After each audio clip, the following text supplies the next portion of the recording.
오늘은 저희들이 창세기 40장 1절에서 8절과 20절에서 23절 말씀을 통해서 그리고 때라는 그 제목으로서 한번 말씀을 나눠보도록 하겠습니다. 이전에 비슷한 제목도 한번 한 적이 있었는데 오늘 또 지난번에 이었던 그 형통이라는 의미를 좀 더 생각해 보면서 좀 더 말씀을 나누었으면 합니다. 며칠 전에 우연히 카톡을 이전에 있던 그 교회 분 자매한테 카톡을 보냈습니다. 뭐 특별한 의미가 있었던 건 아니고 보냈는데 갑자기 그 얘기가 나왔습니다. 아기 날 때가 이제 기도 제목 뭐 있냐고 물어봤더니 그 다음 주쯤에 출산 예정인데 그것을 위해서 기도해 달라고. 어느 정도 염두에 두긴 했었지만 때가 어느 때인지 사실 정확히 몰랐습니다. 그랬는데 이제 기도해 주겠다고 그랬더니 기도 부탁을 하고 이제 카톡을 마쳤는데 그날 저녁에 연락이 왔습니다. 곧 아기 날 조짐이 보인다고. 근데 곰곰이 생각해 보면 제가 이전 있던 교회에서 출산을 이제 곧 예정일을 앞둔 한 몇 주 앞둔 사람들한테 찾아만 가면 대부분 2, 3일 날에 바로 아기를 낳곤 했습니다. 특별히 그 사람들이 그분들의 기도 제목이 그거였습니다. 이번 주에는 낳았으면 좋겠습니다. 그러면 꼭 한 1, 이틀 만에 제가 신방만 가거나 방문하면 아기를 낳아가지고 농담 삼아 그랬습니다. 아기를 빨리 낳기를 원하는 사람이 있으면 저를 부르십시오. 사실은 올해 들어서 그랬던 가정이 엊그저께 그 가정 말고도 또 한 가정이 사실은 있었습니다. 그 가정도 한두 주 전이었는데 제가 이제 얘기했더니 저랑 이제 문자를 주고받았는데 바로 그 아기를 낳게 돼서 이게 좀 땡겨지는 건 정말 이런 쪽인가 보다 막 그런 생각도 제 은사가 아닌가라는 농담어린 생각도 해봤었습니다. 그런데 아무리 제가 그렇게 그런 쪽에 섣불려 은사가 있다 치더라도 아기를 갖지도 않았는데 또는 아기를 갖자마자 제가 신방한다고 해서 아기를 갑자기 낳게 되는 경우는 없을 것입니다. 뭐가 필요한가요? 그래도 어느 정도는 채워야 된다는 거예요. 채우지 않은 상태 속에서 아기는 낳을 수 없습니다. 더더구나 임신도 안 했는데 동정녀 말했지만 아기를 갖고 갑자기 출산하게 되는 건 뭐 에이리언 영화에서나 등장할까? 그런 경우는 없습니다. 저희들이 추수감사주일 예배를 드리면서 우리가 기억해야 될 것 중에 하나는 바로 그것입니다. 추수가 이루어지기 위해서 먼저 필요한 것이 뭐요? 심는 것 또는 씨를 뿌리는 것이 전제돼야 된다는 것입니다. 종종 어떤 사람들은 뿌리지도 않고 심지도 않고 무언가를 거두기를 바란다면 그것은 어불성설이라는 거죠. 그런데 추수하는 것과 심는 것 사이에는 또 어떤 것이 있을까요? 또 무언가 필요합니다. 그게 뭘까요?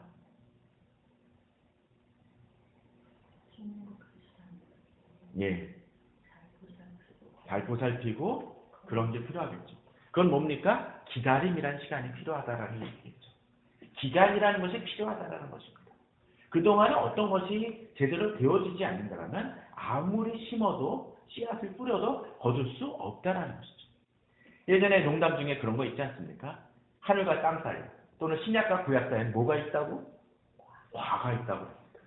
근데 실제로 하늘과 땅 사이에는 엄청난 갭이라는 게 존재를 해요. 신약과 구약 사이에도 사실은 그렇습니다. 구약의 시기와 신약의 시기에는 약 400년 정도의 공간이 있습니다.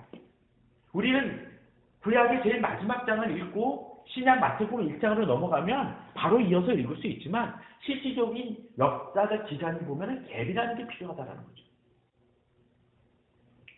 추수하는 것도 마찬가지입니다. 당장 어떤 무슨 자판기에서 돈을 넣으면 음료수가 바로 튀어나올지 모르지만 농부의 법칙에는 그것이 없습니다. 기다림이라는 것이 필요하다는 것이죠. 그런데 심는 것도 없이 또 심어놓고 기다림이라는 그 작업도 없이 또 아까 얘기했던 것처럼 노력이라는 그 과정도 없이 무언가를 거두길 바란다면 그 사람에게 있어서 거둘 것은 아무것도 없습니다. 오늘 사실은 요셉이 바로 그러한 모습을 보여줍니다. 요셉은 고난의 시기를 보냈습니다. 근데 그런 경우가 있겠죠. 이 정도 고난이면 내가 이제 무언가 다른 것을, 무언가 문제가 해결될 것을 바라며 고대하면 그렇게 간절히 악망하며 바랄 수 있습니다. 근데 지난주 우리가 보았죠? 요셉이 팔려갔습니다. 그죠?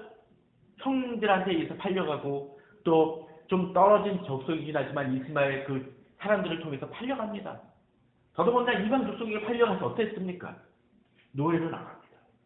잘 나가던 사람이었습니다. 아버지의 초대를 받았던 사람입니다. 사랑을 독차지했던 사람입니다. 그런데 추락했습니다. 노예로. 근데 여기서 어떤 일이 벌어지죠? 하나님이 형통하게 하심을 바로 그 주인도 복을 통해서 어떤 일이 벌어집니까? 세상 사람임에도 불구하고 남부러울 것이 없는 보디발임에도 불구하고 이 요셉에게 하나님이 함께 하신다는 그 사실 그리고 형통한다는 그 사실을 깨닫고서 어떻게 하죠? 그에게 많은 일들을 맡기죠. 그래서 어떤 일이 벌어집니까? 그를 통해서 이 보디발의 집안이 복을 받는 역사가 일어납니다. 자, 이 정도 되면은 이제 해피엔딩으로 끝날 만합니다. 어떤 일이 벌어지나요? 보디발의 아내를 통해서 2명을 뒤집었습니다. 이제 노예 정도면 끝인 줄 알았는데 어떻게 해요? 더 나락으로 떨어지는 모습을 보여줍니다. 노예가 밑바닥인 줄 알았는데 어떻게 해요? 이제 죄수로서, 죄수도 파렴치범이죠, 사실은. 그죠? 그런 것으로 추락하는 모습이 떨어집니다. 그런데 저도 오늘 읽진 않았지만 39장 후반에 보면 그런 얘기가 등장을 합니다. 39장 20절에 보면 이에 요셉의 주인이 그를 잡아 옥에 가두니 그 옥은 왕의 죄수를 가두는 곳이다. 요셉이 옥에 갇혔으나 여호와께서 요셉과 함께 하시고 그에게 인자를 더하사 간수장에게 은혜를 받게 하시매라고 되어 있습니다. 그리고 또 뭐라고 되어 있나요? 간수장의 옥중 죄수를 다 요셉의 손에 맡김으로 그 재반 사물을 요셉이 처리하고 간수장은 그의 손에 맡긴 것을 무엇인지 살펴보지 아니하였으니 이는 여호와께서 요셉과 함께 하심이라. 여호와께서 그를 범사에 형통하게 하셨더라. 형통이란 말이 다시 등장을 합니다. 요셉은 추락하는 것이었습니다. 밑바닥을 할 수 없을 정도로 떨어지는 상황이었습니다. 그런데 그럼에도 불구하고 어떤 모습? 그의 마음속에 낙심과 여러 가지 좌절이 됐을지 모르지만 형통했다고 되어 있습니다. 또 그가 간수장의 그 모아오던 일을 맡겼었을 때 요셉이 잘 처리하고 심지어는 간수장이 돌아보지도 그에게 맡긴 일을 돌아보지 아니했다라는 것을 보게 되면 어떤 것을 이야기합니까? 요셉이 최선을 다해 성실하게 그 일을 행했다라는 걸 알 수가 있습니다. 그건 뭡니까? 비록 흔들리고 낙심을 했지만 그는 자신의 평형성, 자신의 그 평안을 깨뜨리지 않았다는 거죠. 자, 저는 이런 생각을 해봅니다. 추락하는 것도, 떨어지는 것도 그 급이 다를 수 있다는 것입니다. 돌멩이를 떨어뜨리면 어떡합니까? 그냥 떨어지죠. 옥상에서 종이 떨어뜨리면 어떡합니까? 팔랑팔랑 거리면서 날아갑니다. 그에 반해서 만일 패러글라이딩이라든가 낙하산이면 어떻게 될까요? 또 이런 어떤 종이 비행기 같은 그런 걸 날리면 어떻게 될까요? 잘 곡선을 그리면서 유유하게 평안하게 떨어집니다. 그러나 그냥 종이를 떨어뜨리면 팔랑팔랑 뒤집어서 떨어지죠. 도로 그냥 직선으로 떨어집니다. 예전에 아주 오래전 영화입니다. 영화 제목도 기억이 안 나요. 아마 중학교 때나 초등학교 때 어쩌면 TV에서 영화를 봤던 적이 있습니다. 주말에 영화겠죠. 아마 2차 대전 영화였던 것 같아요. 낙하산 부대가 이제 비행기에서 뛰어내립니다. 근데 적진으로 뛰어들면서 이제 그 대장이 그런 얘기를 합니다. 자, 뛰어내릴 때 돌처럼 떨어진다고 생각하고 뛰어내려. 그러면 잘 될 거야. 그랬는데 한 사람이 진짜로 돌처럼 떨어지더라고요. 낙하산이 안 펴지고 그대로 추락하는 그런 한 사람이 등장을 합니다. 낙하산이 있으면 뭐합니까? 펴지지 않으면 죽을 수밖에 없습니다. 믿는 사람들은 이 추락하는 데 있어서도 평안이라는 것이 존재합니다. 세상 사람들은 추락한다고 했었을 때 조금만 무엇인가 나쁜 일이 벌어지고 무언가 자기가 자기 신이 있던 위치 속에서 붕괴되어져 사업이 망하거나 또는 집안에 어떤 어려움이 있거나 병이 걸리면 쉽게 흔들리게 평안이 깨어져서 그저 자기 자신이 완전 파괴돼 버립니다. 그러나 믿는 사람들은 어떻게 하나요? 그 떨어지는 속에서도 평안하게 떨어집니다. 그냥 떨어지는 것은 자기 자신을 파괴받게 되지 않지만 믿는 사람들은 그렇지 않다. 요셉의 떨어짐이 그러했습니다. 요셉은 분명 낙심할 만큼 낙심했습니다. 한번 떨어지는 것도 힘든데 그것도 완전 바닥을 치는 것 같은데 더 밑바닥으로 떨어지는 그 상황 속에서도 요셉은 자기의 평평을 잃지 않습니다. 그런데 그러한 요셉에게 이제 기회가 닥치는 모습을 보여줍니다. 어떤 일이었습니까? 술 관원장과 떡 맡은 관원장이 이곳에 들어오게 되고 이제 그 술 관원장과 떡 굽는 관원장의 떡 맡은 관원장의 꿈을 해석해 줌을 통해서 이제 자신이 올라갈 수 있는 자신이 다시 힘을 얻고 회복될 수 있는 기회를 잡는 듯합니다. 자, 오늘 그 본문을 통해서 이 요셉이 어떠한 기회를 잡았는지 한번 살펴보았으면 합니다. 자, 40장 1절에 보면 그 후에 애굽왕의 술 맡은 자와 떡 굽는 자가 그들의 주인 애굽왕에게 범죄했다고 되어 있습니다. 그리고 바로가 이 두 사람에게 노하고 이제 어떡합니까? 친위 제장의 집안에 있는 옥에 가두니 곧 요셉이 갇힌 곳이라고 되어 있습니다. 저는 이 본문을 보면서 그런 생각들을 좀 해봅니다. 하나님께서 이 일들을 맞춰가시고 환경을 조성해 주시는 그 과정들을 보게 되면 마치 옛날에 그 유명했던 우리나라의 센세이션을 일으켰던 그 미국 드라마가 하나 있었죠. 그 사람의 영어명을 가지고 뭐 우리나라식으로 불렀던 석호필이라는 뭐였죠? 바로 미드의 프리즌 브레이크의 그 모습을 생각을 합니다. 형이 부당하게 다쳤다고 생각하니까 어떡하나요? 탈옥을 시키기 위해서 그가 만반의 준비를 합니다. 자신의 몸에 모든 문신을 세우는데 문신 하나하나가 자신이 이 형을 탈옥시키기 위한 여러 가지 준비 작업을 아주 꼼꼼히 세밀하게 계획한 모든 것을 자기 몸 안에 온통 새겨놓습니다. 그리고 들어가기 전에 많은 것을 준비하죠. 그런데 재미난 것은 그렇게 들어갔음에도 불구하고 일들이 어우러지는 모습들이 등장을 해요. 그런데 하나님이 지금 요셉에게 주시는 그 계획이 마치 그런 프리즌 브레이크의 그 스코필드보다는 더 세밀하게 이 일들이 이루어지는 모습을 보게 됩니다. 특별히 그런 과정을 통해서 요셉은 마치 자기에게 이제 하나님의 때가 주어졌다라고 착각할 만큼 중요한 그런 계획들이, 중요한 환경이 조성되어지는 모습들을 오늘 본문은 보여줍니다. 어떤 것일까요? 한번 그렇게 생각을 해봤으면 좋겠습니다. 자, 하나하나 좀 살펴봤으면 합니다. 자, 오늘 본문을 보게 되면 자, 요셉이 갇힌 곳이 어딘가요? 있는 옥에 가두니 곧 요셉이 갇힌 곳이라고 되어 있습니다. 그죠? 자, 요셉이 갇힌 곳입니다. 그런데 이 요셉이 갇힌 곳이 친위대장의 집안이라 그랬는데 자, 여기서는 40장에서는 이름이 등장하지 않지만 이 친위대장은 누군가요? 보디발이죠? 맞습니다. 사실은 요셉의 입장 쪽에서는 억울하게 잡힌 곳이에요. 화렴차게 잡힌 곳이죠. 그죠? 그런데 그곳이 하필 어떤 곳이에요? 왕의 죄수가 갇히는 곳이라는 거예요. 그죠? 이건 독특합니다. 왜 하필 이런 곳에?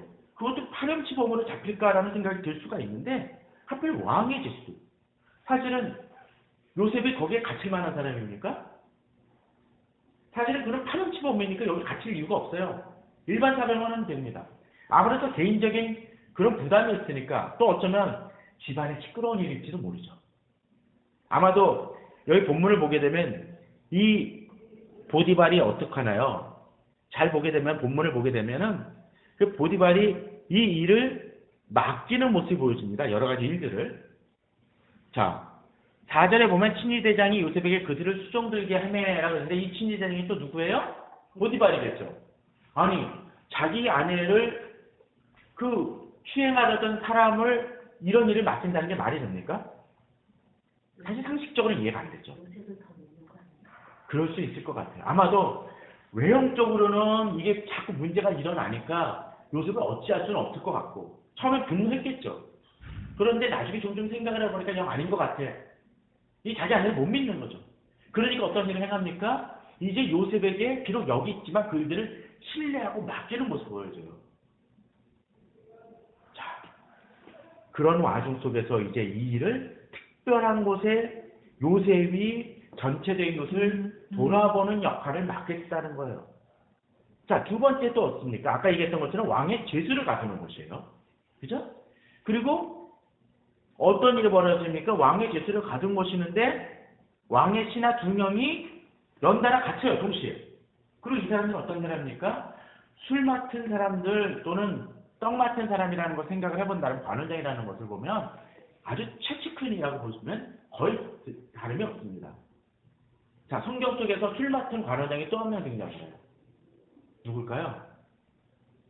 느헤미야가 그랬어요. 느헤미야가 술 맡은 관원장이기에 왕에게 이야기할 수가 있었거든요. 술 맡은 관원장은 뭐요? 뭐 여러 가지 얘기가 될 수가 있겠지만 그 느헤미야 경우는 그런 경우가 있습니다. 왕이 술 마시기 전에 뭐 합니까? 대신 먼저 잠깐 마셔봐가지고 여기 독이 있는지 없는지 검사하는 총괄적인 역할을 한다는 거예요. 그러니까 최측근일 수밖에 없죠. 믿을 사람밖에 없죠. 그런데 그 두 사람이 갇혔습니다. 그리고 어떤 일이 벌어집니까? 거기서 그냥 끝나요? 여기 얘는 1호실, 여기는 2호실이면 관계할 경우가 별로 없을 거예요. 그런데 요셉이 어때요? 아까 4절에서 보게 되면 친위대장이 요셉에게 그들을 수종들게 하매 요셉이 그들을 섬겼다라고 되어 있습니다. 그 얘기는 뭡니까? 그들과 대화할 수 있고 친분이 생길 수 있다라는 거예요.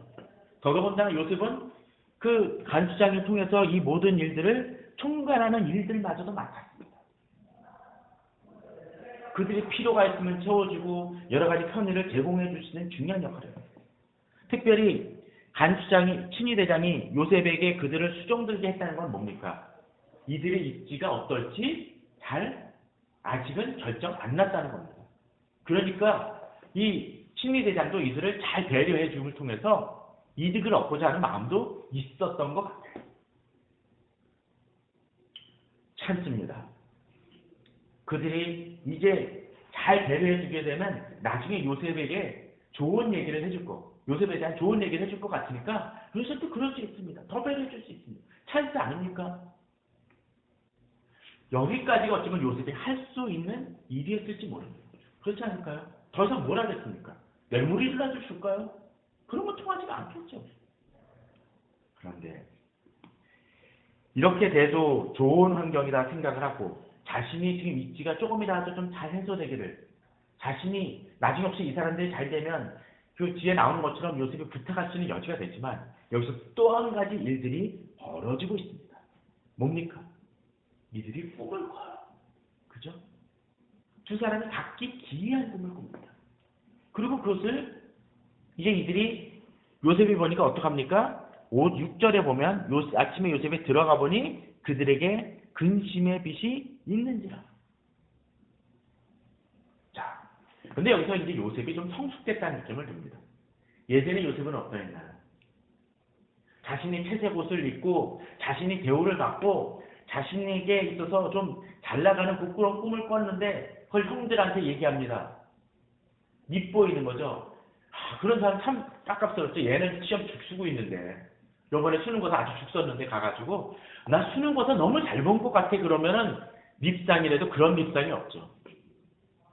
요셉이 그랬던 사람이에요. 그러했는데 지금 요셉은 어떻습니까? 다른 사람의 마음을, 근심을, 얼굴을, 심정을 돌아볼 수 있는 상태까지 성숙됐다는 거예요.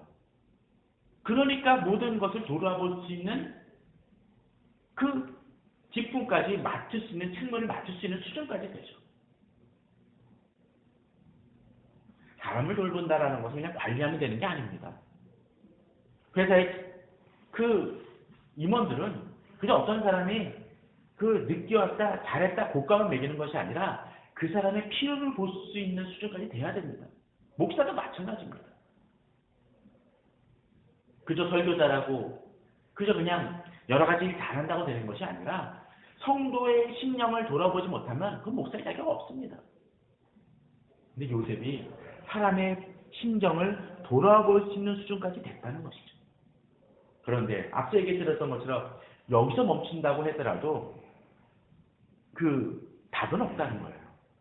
어떤 일이 하나 더 주어집니까? 아까 꿈이 얘기가 등장을 했는데. 자, 요셉이 그들이 근심하는 것을 돌아보면 뭐합니까?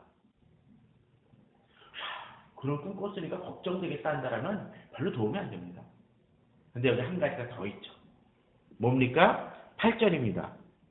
같이 볼까요? 같이 읽겠습니다. 시작. 그들이 그에게 이르되 우리가 꿈을 꾸었으나 이를 해석할 자가 없도다. 요셉이 그들에게 이르되 해석은 하나님께 있지 아니하니까 청하건대 내게 이르소서. 자, 청하건대 이름을 받았습니다. 그걸 들었죠. 그 다음에 요셉이 어떻게 했나요? 그 꿈을 해석해 주었습니다. 자, 이것은 무엇을 의미합니까? 요셉이 지혜가 있어서 마치 저쪽 신천이나 어디 가가지고 뭐 그 전 보는 데처럼 꿈 얘기해주면 해몽해주는 그 해몽가의 어떤 재능이 있었습니까? 아닙니다. 누가 주셨어? 하나님이 그 꿈을 해석할 수 있는 은혜와 능력을 주셨다는 거예요.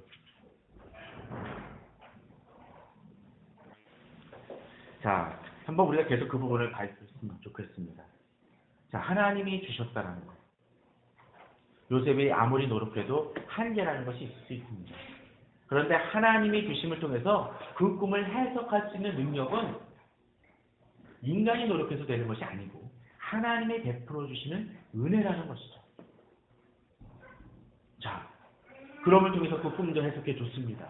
그리고 어떤 일이 벌어지나요? 요셉이 거기에 대해서 부탁도 하죠. 그리고 어떤 일이 벌어집니까? 요셉의 해석해 준 대로 그 일이 이루어집니다. 그대로 이루어집니다. 최근에는 여러 시대 속에서 예언하는 많은 사람들이 교회 내에서도 등장을 합니다. 그런데 진정 그 예언이 맞느냐 또 그 사람이 참 예언자이냐 아니냐는 결국 뭐로 증명될까요? 그 예언이 맞아 그대로 이루어지느냐에 달려있겠죠. 요셉은 그러했습니다. 요셉이 할 수 없는 영역입니다. 자, 그렇게 함을 통해서 요셉이 이 일이 이루어지게 되면 자기의 처지를 바로에게 이야기해달라고 이야기했던 그 요셉의 경우를 생각을 해봅시다. 자, 이 정도 되면 하나님께서 내게 분명 기회를 주신다고 생각할 만하지 않습니까? 아니, 자기를 왕의 지수들이 갇히는 곳에 갇히게 하시고 또 그 친구들을 돌아보게 하시고 또 그들이 하필 꿈을 꿨어요. 그리고 그 꿈도 자신을 할 수 없지만 하나님께서 해석하게 해주셨어. 그리고 그대로 이루어졌어요. 그 정도면 야 이제 요즘은 그런 마음이 들만합니다. 하나님께서 지금 나의 처지를 이곳에서 벗어나게 해주시려고 기회를 정말 주셨구나라는 생각을 갖는 것이 너무나 당연한 거 아닙니까? 우리도 그럴 때가 있을지 몰라요. 모든 일이 착착 맞아 떨어집니다. 자기가 고민하던 문제가 하나 있었습니다. 어떤 사람이 직장을 구하지 못해 고민했었는데 딱 맞는 사람들을 보내주시고 여러 가지 일들을 많습니다. 그럴 때 우리는 그럴 만하겠죠. 시험도 잘 본 것 같아요.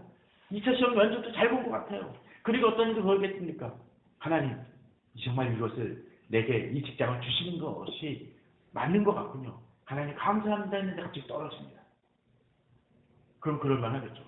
하나님이 다 주셨는데 왜 막으십니까? 요셉은 아마 당연히 기대를 했을 것입니다. 이제 술 맡은 관원장이 떠나갔습니다. 며칠을 기다립니다. 어때겠지? 어때겠지? 그러나 어떤 일이 벌어집니까? 요셉이 이 일로 풀려났습니까? 안 풀려났습니다. 오늘 마지막 절은 뭐라고 되어 있나요? 그대로 이루어졌지만 술 맡은 관원장이 요셉을 기억하지 못하고 뭐요? 그를 잊었더라고요. 요셉은 지금이 하나님의 때라고 생각을 했습니다. 그가 말하는 것은 뭐였습니까? 총리 되는 거? 아니었습니다. 그저 그냥 이 두 명이라도 좀 벗어났습니다. 내가 2단계 떨어졌는데 1단계만이라도 좀 해결이 됐으면 좋겠습니다. 좀 부끄러운 죄라도 좀 해명이 됐으면 좋겠습니다. 죄 신신문에서 좀 벗어났으면 좋겠습니다. 라는 생각을 가졌던 것입니다. 그러나 그 일이 이루어지지 않았습니다. 사람을 믿었지만 그 사람이 자기를 돌아보지 않는 모습을 보게 됩니다. 사람이 그런 것 같습니다. 어떤 때 정말로 내가 그 사람의 부탁을 처지 너무 딱해서 그 처지를 들어주면 당장이라도 나에게 무언가를 해줄 것 같은 사람 있죠. 당장 응답해 줄 것 같아요. 진짜 그 사람이 너무나 힘들고 어려운 시기니까 조금만 도와주면 그 사람이 그냥 당장 나에게 너무나 감사할 것이라고 하고 할 것 같은데 딱 해결해주고 나니까 입씹는 사람 많이 보죠. 주변에 많이 볼 거예요. 심지어는 감사하다는 표시도 안 한 사람 봅니다.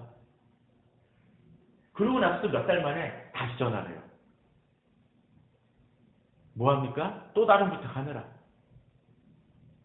또 심지어는 나한테 많은 신세를 지고 어렵게 내가 정말 고생하면서 그 일을 풀어주고 내 손에도 감수했음에도 불구하고 미안하다는 말 한마디 안 한 사람도 있습니다.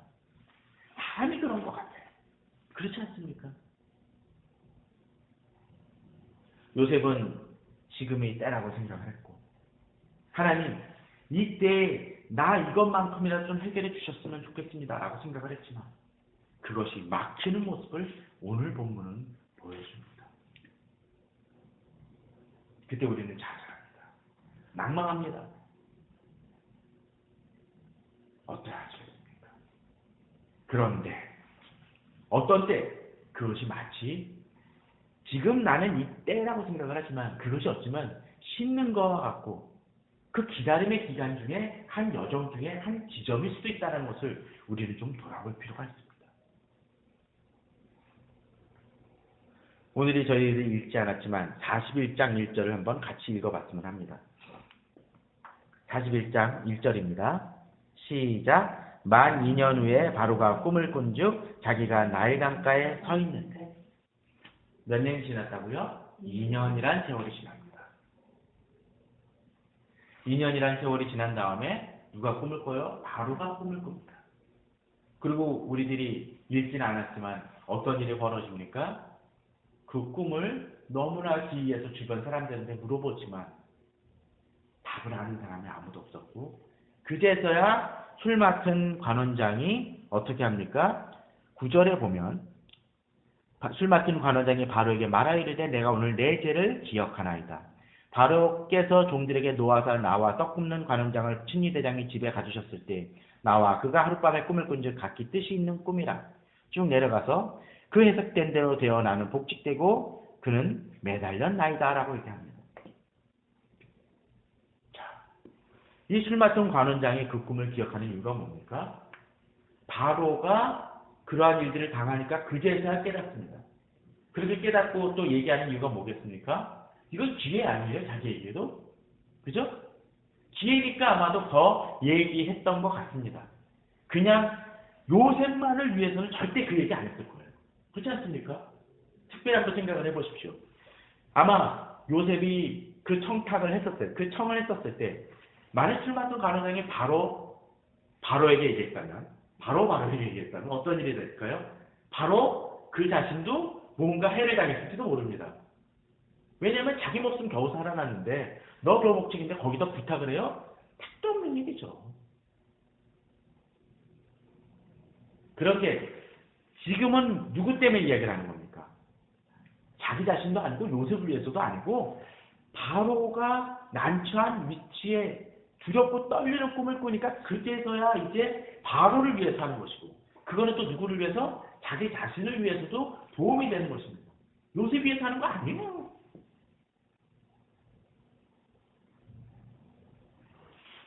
만에 하나 그때 청탁을 들어줬다 할지라도 어쩌면 요셉은 잊혀지는 사람이 됐었을지도 모릅니다. 그러나 이제 그 바로의 꿈을 해석해줌을 통해서 요셉에게는 어떠한 일이 벌어집니까? 그 꿈도 참 어떻게 보면 앞서 술 맡은 관원자가 떡 굽는 관원장이 꾸었던 꿈하고도 약간 유사성이 있어요. 기이합니다. 더더군다나 술 맡은 관원장, 떡 굽는 관원장의 떡 맡은 관원장의 그 꿈이 두 개의 꿈이었던 것처럼 바로의 꿈도 뭐합니까? 사실 두 개의 꿈이죠. 그죠? 소에 대한 꿈, 그 곡식에 대한 꿈입니다. 그런 유사성과 연관성이 있기에 더더군다나 술 맡은 관원장이 이 얘기를 하는 모습을 보여줍니다. 너무나 더 환경이 맞아떨어지는 모습을 보여주죠. 그리고 요셉은 그것을 잘 해석함을 통해서 어떤 일이 벌어집니까? 그가 그 꿈을 해석하고 나오는 것만이 아니라 어떻게 돼요? 그 모든 일을 맡는 총리까지 되게 되고 그 총리를 맡는 것만이 아니라 애굽만을 건지는 것만이 아니라 어떤 일이 벌어집니까? 주변 나라들의 흉년마저도 책임지고 또 더더군다나 뭐요? 자신의 가족들마저도 그 위기 속에서 건져내는 모습을 보여줍니다. 또 그 일은 어떻습니까? 이 자기들의 형과의 그 앙금이었던 그 문제마저도 해결되어지는 모든 총체적인 은혜를 경험하는 시간이 바로 이 일을 통해서 이루어졌다는 것입니다. 앞서도 얘기를 했지만 요셉은 뭘 기대했어요? 자신의 누명만 벗는 그때를 생각을 했습니다. 그러나 그때의 좌절로 인해서 요셉은 상처받고 힘들었을지 모릅니다. 어쩌면 그 2년이란 기간 동안은 형통이란 말이 등장을 하지 않습니다. 물론 요셉이 신앙을 버렸다거나 그런 얘기를 하는 건 아닙니다. 깊은 상처와 힘듦이 됐었던 것은 어쩌면 사실이었을 것이라는 것이죠. 그러나 그 2년 뒤에 어쩌면 요셉은 정말로 절망이고 낭망일지 모르는 더 깊은 상처가 되었을지 모르는 그 2년이란 기다림 이후에 하나님은 오히려 누명을 벗는 것 그 이상의 넘치는 은혜를 요셉에게 베풀어 주시는 놀라운 축복을 내려주셨다는 것입니다. 저는 우리 성도님들에게 바로 그러한 하나님의 은혜를 보내길 바랍니다. 어쩌면 그런 느낌이 들지 모릅니다. 이 추수감사 주일에 어쩌면 하나님 제게 주신 축복이 뭡니까? 제 은행장부는 많이 비어있고요. 또 제가 하는 일은 잘 풀리지 않습니다. 제가 이거는 될 거라 생각했는데 막혀버립니다. 하나님 이러실 수 있습니까? 라는 생각이 들지 모릅니다. 아니 어쩌면 요셉처럼 한 단계 더 떨어지는 경험을 하고 있는지도 모릅니다. 그러나 그럴 때 저는 우리 성도님들에게 그렇게 얘기하고 싶습니다. 추락하더라도 평안을 잃지 마십시오. 마치 요셉이 노예에서 죄수로 떨어질 때 괴롭게 형통이란 말이 이어지는 것처럼 우리 성도님들 그것을 기억하시기 바랍니다. 하나님을 의지하고 하나님 함께 하시는 믿고 나아가십시오. 또한 지금은 이때라고 생각을 하면서 하나님이 열어주신다고 생각하고 간절히 구했던 아주 작은 기도 제목마저도 어떤 때 응답되지 않는 것처럼 느껴지는 순간이 있을지 모르지만 어쩌면 그 시간이 오늘 본문에 읽지 않았던 그 41장 1절의 말씀 만 2년 후의 그 기간 2년이란 그 기간이 지금 내게 주어져 있을지 모른다는 것을 우리가 기억하시기 바랍니다. 그러면 그 2년이란 기간 동안 우리에게 필요한 것이 무엇이겠습니까? 하나님을 바라며 그때가 언제일지 잘 알지 못하지만 하나님의 때와 하나님의 채워주심과 하나님 인도하심을 믿으면서 믿음으로 나아가는 우리 성도님들 되시길 바랍니다. 마치 놀이동산에 가면 그런 거 있죠? 지하로 가는 그 놀이기구를 한번 보시죠. 롤러코스터 같은 거. 언제 끝날지 모를 때 더 공포는 크죠? 그죠? 그러나 갑작스럽게 그것이 팍 하고 열리는 경험을 합니다. 그때 햇살은 너무나 찬란하고 더 안심과 기쁨이 넘칩니다.